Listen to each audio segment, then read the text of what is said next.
Welcome back. My name is Dave Baronic. I was an F-14 Radar Intercept Officer, or RIO, and I have 2,500 flight hours in the F-14.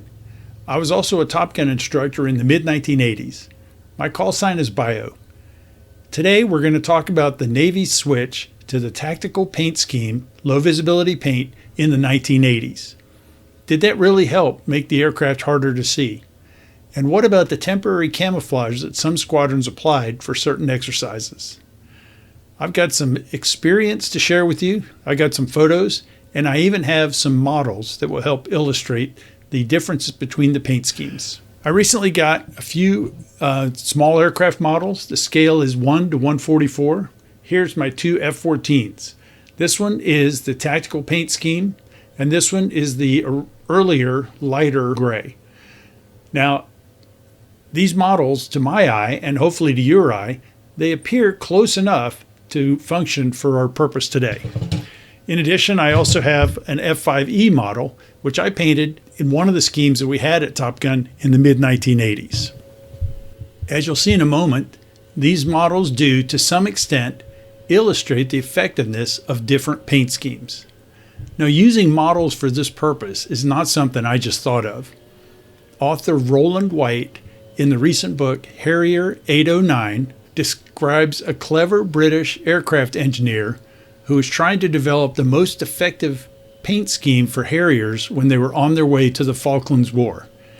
He built models, painted them a variety of different colors, and examined them against different backgrounds. And from that, he selected the most effective color. So let's look at my models. First, here's a picture of the test rig that I made. I think you can see that my watchword was keep it modest, keep it simple. Once I had the models assembled on this rig, I mounted them on the balcony of my condo and then went up to the roof and looked over the side to take pictures of them against different types of terrain below. It was a clear, sunny morning. Here's the first picture.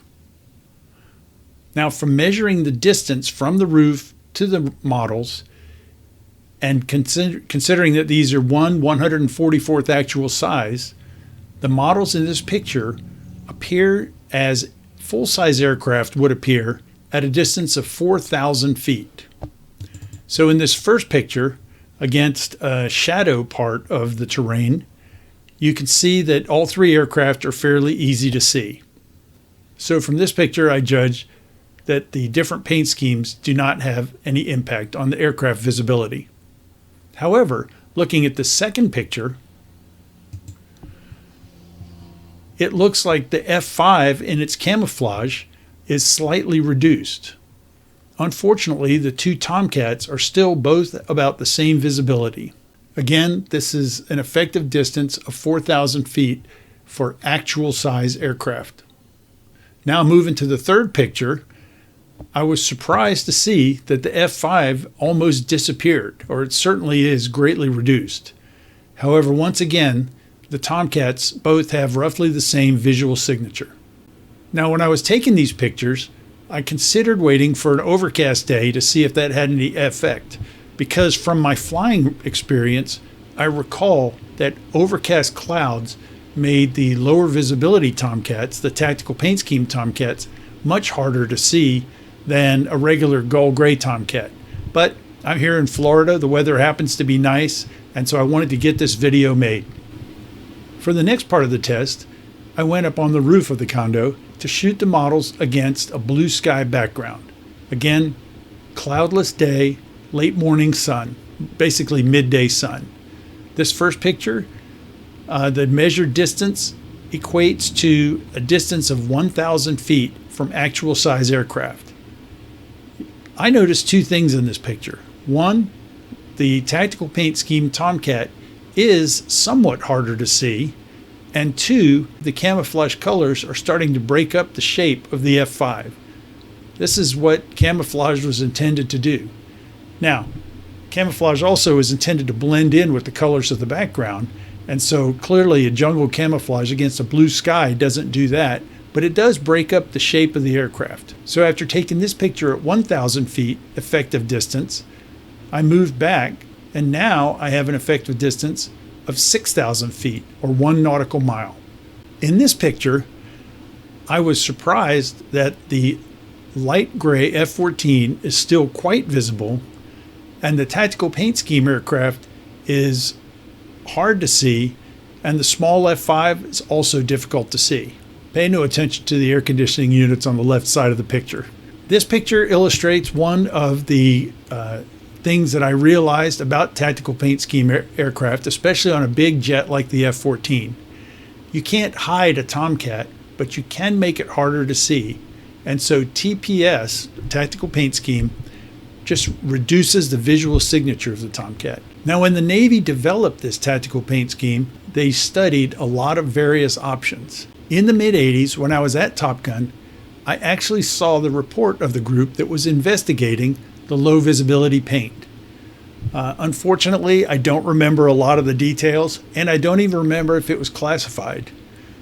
I do recall flipping through it, seeing a variety of representative aircraft such as A6s, A7s, probably F4s and F-14s, painted a variety of different colors. I think they even had black in there.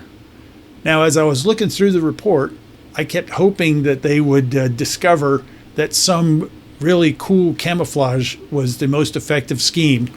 But by this time, the Navy had already introduced the tactical paint scheme, and so I knew that it was an overall just a kind of a dull, darker gray. My first squadron, VF-24, started to receive its tactical paint scheme aircraft in 1983. I thought it was pretty cool to get these low visibility aircraft. I just thought it was more tactical. Sorry for all the modelers and enthusiasts who missed the colorful airplanes, but the tactical paint scheme does increase survivability. So now let me tell you about a personal experience where the effectiveness of the tactical paint scheme was clearly demonstrated to me. This diagram shows the situation. NAS Miramar is at the lower left. I was in one of the two F-14s flying 16,000 feet and slightly north of Miramar, returning to the field. It was a beautiful, clear Southern California day, and as usual, the air traffic controllers called our traffic, and they said once we had our traffic in sight, we would be cleared for the overhead break. So they told us that our traffic was 2 F-14s at Atlas. Point Atlas was the VFR initial point for runway 24, and it was about 6 nautical miles east of the airfield. So from me being 16,000 feet, a little north of the airfield, looking at Point Atlas, that made my distance about 6.5 nautical miles or a little bit more. They told us that our traffic was a flight of 2 aircraft. I looked down and I could see a single F-14. But as we continued, I kept looking, and finally I saw that the lead was a light gray airplane and the wingman was a tactical paint scheme airplane. And so with 2 F-14s in formation, I had a very effective demonstration of the effectiveness of the new tactical paint scheme. Now let me tell you one more situation, and this is related to the camouflage paint that we put on our F-14As in VF2 for certain exercises. When I was there, we did this for the first time in 1988 for FARP, the Fleet Fighter ACM Readiness Program. We painted several of our gull gray airplanes in watercolor gray paints. We used several different shades of paint to break up the shape of the airplane, but also one of the major impacts was that it was flat gray paint instead of the gloss light gray. So one morning during a flight on the Yuma tax range, we had, and I'll use a light gray F-14, we had an F-14 in an engagement, a big furball, and an F-16 simulated here by the F-5. The F-16 was approaching the engagement from about 5 miles. He had been programmed to come into the engagement late. He was getting radar vectors. He used his onboard radar, and he said he got a target. He took a radar lock, and he looked into his head-up display, and he saw a target indicator, but there was nothing in it. The situation was, it was around 10 or 10:30 in the morning, and there was a high overcast. Now, as we reviewed the replay on the tax range, we looked at the aircraft he was tracking, and we all knew which ones were painted, and this F-14 had the tactical or temporary camouflage paint. And so as he's flying in with the target with the target locked up, he doesn't see anything. He's starting to get concerned. And then for some reason, the F-14 saw something else or got a vector and turned belly up to the F-16. Now, when we had painted these airplanes, we painted them on the ground. We painted them on a Saturday morning. We were amateurs. We did not paint the bellies any color. And so as soon as that F-14 turned belly up, it had a gloss gray underside. It was lit up by the morning sun, and the F-16 called a belly atoll, and it was a kill. But he came back and he told us there was no doubt that camouflage, temporary camouflage that we had put on the airplanes reduced their visual signature. So from those experiences, supplemented by my models today, I'm here to tell you that the low visibility tactical paint scheme was effective at reducing the visual signature of Navy aircraft. So was a temporary watercolor camouflage if applied correctly. Now I talked some more about the watercolor camouflage and those FARP flights in my recent book, Tomcat Rio, so that's something you might want to look for if you haven't read it yet. In addition, I've got more flying stories and photos on my website, topgunbio.com. I hope you'll stay tuned because I've got more Tomcat memories planned for the near future. Cleared and switching.